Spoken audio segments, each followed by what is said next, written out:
안녕하세요 여러분. 네, 오늘도 일요일인데 상담이 있어서 상담 끝나고 이렇게 시간이 나는 대로 영상을 찍고 있습니다. 네, 오늘 주제는 요새 많이들 물어보시는데 다세대 빌라 투자 어떤가요? 이런 부분에 대해서 좀 말씀을 드리려고 합니다. 저는 부동산 투자를 다세대 빌라 투자로 시작을 했어요. 그래서 2004년도에 부동산 첫 투자를 했던 게 바로 다세대였습니다. 그래서 다세대를 투자를 해서 또 굉장히 뭐 괜찮았죠. 그래서 그때 이제 냈던 책이 이제 30살 직장에 10억을 벌자라는 책이었던 거고, 거의 한 뭐 그때는 뭐 사는 족족 가격이 막 올랐으니까 제가 좀 우쭐했던 그런 시기이기도 했습니다. 자, 그래서 요즘 그 다세대 빌라 투자를 그러면 해야 되냐 이 말씀을 좀 드릴 건데, 지금은 그때랑은 좀 상황이 달라요. 그래서 지금은 다세대 빌라를 투자하시면 안 됩니다, 여러분. 네. 자, 일단 왜 안 되냐면 예전과는 좀 많이 달라졌어요. 그러니까 제가 투자했던 2004년도만 해도 다세대 그 재개발 뉴타운이 활성화되던 시기였습니다. 그래서 다세대 빌라를 사면 이게 나중에 재개발이 되면 아파트 입주권을 받을 수 있는 거예요. 뉴타운이나 재개발에 포함이 되면. 그렇기 때문에 그런 예정지를 잘만 들어가면 소위 말하는 대박 투자를 할 수 있었던 거예요. 초창기 때. 그래서 그런 식으로 좀 재미를 많이 봤었거든요.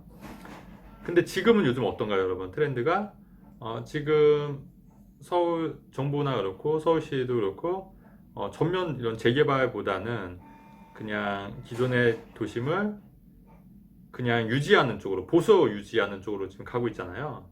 시장 자체가. 그렇기 때문에 이런 다세대 빌라를 사게 되면 예전처럼 그런 뉴타운 재개발이 안 된다고 하고 그냥 보수만 한다고 하면 사실은 그렇게 큰 메리트가 없는 거예요. 그리고 이런 기조가 당분간은 좀 계속 될 거다. 아직까지 이런 흐름에서는 개발이 쉽지가 않기 때문에 좀 장기간 돈이 묶일 수가 있는 거예요. 그래서 너무 장기간 돈을 묶어 놓는 것도 투자에 바람직하진 않다. 그리고 투자에서 가장 중요한 게 황금성이거든요. 황금성인데 아무래도 다세대 빌라가 아파트에 비해서는, 아파트나 오피스텔에 비해서도 좀 황금성이 떨어진다. 그렇기 때문에 다세대 빌라를 잘못 사게 되면 돈이 좀 묶일 수 있고, 또 이런 기조는 좀 유지가 될 거다. 물론 이제 다세대 빌라 중에서 지금 재개발 이제 확정지 이런 데 지분을 사고 이런 거는 또 다른 얘기고, 제가 말씀드린 거는 그런 개발 계획이 없는 그냥 일반 다세대 빌라, 신축 다세대 빌라를 사는 경우에는 좀 돈이 묶일 수가 있다. 황금성이 좀 떨어지기 때문에 돈이 묶일 수가 있다. 이 말씀을 드리는 거고요. 자, 두 번째 다세대 빌라를 지금 사면 안 되는 이유가 대부분 여러분들 그 방송에서 그 보면은 방송 전문가들이 부동산 상담을 하고 다세대 빌라 추천을 많이 합니다. 근데 왜 그럴까요, 여러분? 부동산 전문가들, TV 부동산 전문가들이 다세대 빌라 추천을 하는 이유가 그분들이 직접 그 부동산 전문가이기도 뭐 하지만 그분들이 시행업자세요. 그러니까 무슨 말이냐면 본인들이 직접 그런 다세대 빌라를 건축을 하시는 분들이거나 아니면 그렇게 다세대 빌라를 지으신 분들과 업무 제휴를 맺어서 마케팅을 해서 그런 거를 이제 분양을 하는 거예요. 그러다 보니까 이게 아무래도 신축이다 보니까 분양가가 생각보다 높습니다. 서울 같은 경우에는 뭐 분양가가 제가 알기로는 3, 4억대인 다세대 빌라인 경우도 있거든요. 근데 사실은 3, 4억대면은 사실은 다른 데 투자할 때도 상당히 많이 있어요. 그래서 그런 데를 잘못 사면은 돈이 좀 묶일 수가 있고, 그리고 그런 이제 마케팅 비용도 다 포함해서 이제 사는 거기 때문에 좀 비싼 가격에 살 수가 있는 거예요. 시세, 원래 가격, 가치에 비해서. 이런 부분은 좀 주의해야 된다.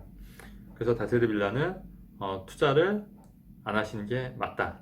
네.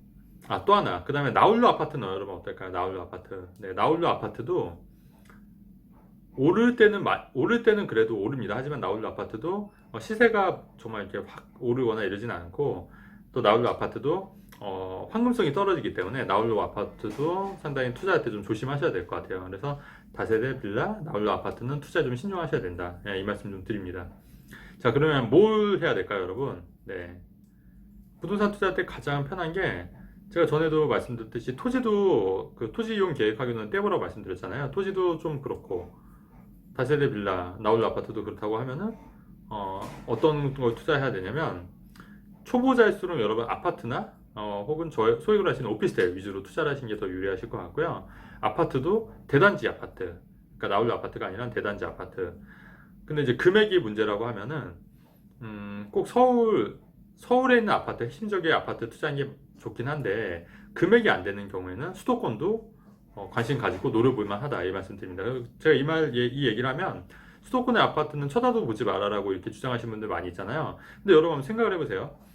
분당은 서울일까요, 수도권일까요? 분당은 수도권이에요, 그죠? 판교는 어떨까요, 판교? 판교도 서울이 아니라 수도권이지 않습니까? 위례신도시 어떻죠? 위례신도시도 서울 아니고 수도권이에요. 자, 이들 지역들은 어떻죠? 다들 올랐잖아요, 많이. 서울보다 오히려 어떤 지역은 훨씬 더 큰 폭으로 올랐거든요. 그렇게 따지면은 서울만 부동산 투자해야 되는데 위례신도시 판교나 뭐 분당이나 또 일산이나 뭐 운정신도시라든가 뭐 하남 미사라든가 또 남양주 별내라든가 이런 데도 다 수도권 서울이 아니지 않습니까? 근데 이런 데 투자했는데 오히려 오른 경우는 어떻게 설명할 거냐는 거죠. 그래서 여윳돈이 없으면 없을수록 외곽부터 올라간 게 맞아요. 외곽부터 타고 서울 중심지로 가는 게 맞고, 서울 중에서도 강남이 가장 핵심적이니까 강남 외에도 뭐 마포, 용산, 마용성에서 마포, 용산, 성수동 뭐 이런 식으로 하잖아요. 그런데 다 좋긴 한데 내가 여유 자금이 없는데 그런데 한 번에 들어갈 수가 없는 거지 않습니까? 그렇다고 하면은 외곽부터 타는 게 맞다는 얘기예요. 외곽부터. 그리고 아까 제가 언급한 그런 지역들은 서울이 아닌데도 많이 오른 지역이지 않습니까? 그렇기 때문에 그런 너무 선입견을 가지실 필요 없고 무조건 서울만 투자해야 된다고 이렇게 주장하시는 말도 믿으실 필요는 없는 거예요, 여러분. 이해되시죠? 그래서 그래서 오늘 핵심 정리하면, 자, 빌라 다세대 투자하면 된다, 안 된다? 네, 지금은 아니다. 지금은 아니고 돈이 묶일 수 있기 때문에 아니다. 그 다음에 두 번째, 나홀로 아파트 투자 가능해야 될까요? 나홀로 아파트도 가급적 하지 마시라. 네. 자, 그러면 무조건 인서울 아파트만 투자해야 될까요? 네, 돈이 있으면 인서울 아파트 투자하는 게 맞죠. 하지만 여유자금이 충분하지 않다고 하면은 수도권 쪽도 노리는 것도 괜찮다. 네, 이렇게 핵심적으로 세 가지로 요약을 하겠습니다. 네, 영상도 내용 좋았으면 좋아요, 구독하기 누르면 좋겠습니다, 여러분. 네, 감사합니다.